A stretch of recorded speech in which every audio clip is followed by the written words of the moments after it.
How little we know, how much to discover, what chemical forces flow. Hello and welcome to the New York Times Bestsellers talk show. Today we have a very special guest who is a star of the New York Times bestseller Holes, Stanley Yelnats.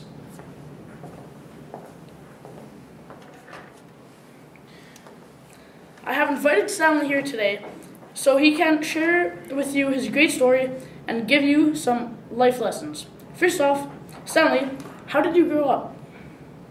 Well, Michael, I grew up with a poor family in an apartment that always smelled like feet. Feet? Why did your apartment always smell like feet?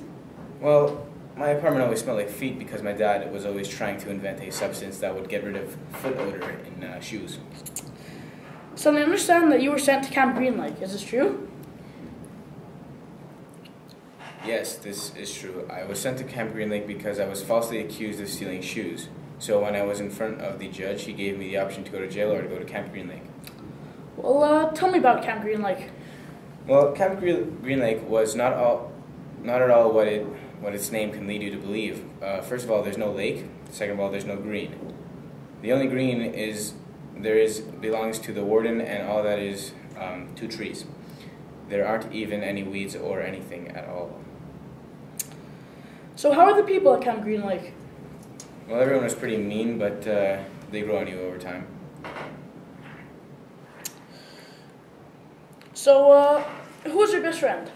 Oh, that's easy. My best friend at Camp Green Lake was Hector Zeroni, or better known as Zero. So, what did you and Hector do together? Well, this is frowned upon by the other campers, but I taught Hector how to read and write in exchange for that he would dig holes for me every hour. You lost me digs your hole for an hour a day? What hole?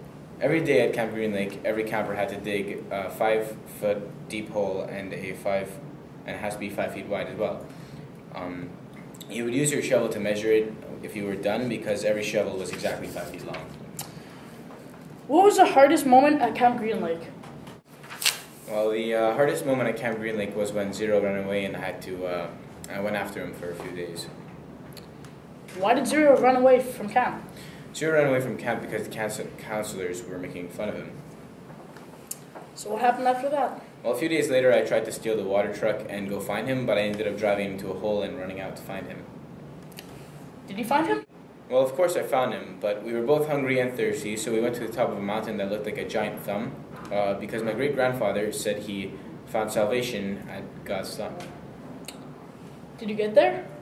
Yes, we got there, and there was this muddy water with a whole bunch of onions, so that saved us.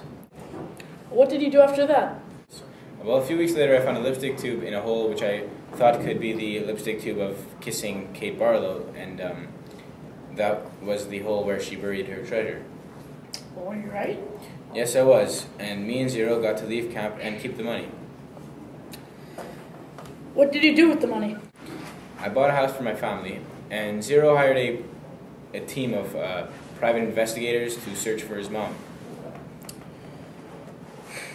And they found her. What have you been doing since the novel? Zero and I have been going to school since we got out of Camp Green Lake. And what are your plans for the future? In the future, I want to follow my dad's footsteps and become an inventor. As for Zero, well, Zero just wants to spend some time with his mom. Thank you for your time, Stanley. That will conclude today's episode of New York Times Bestsellers Talk Show. Please tune in next week. Have a nice day.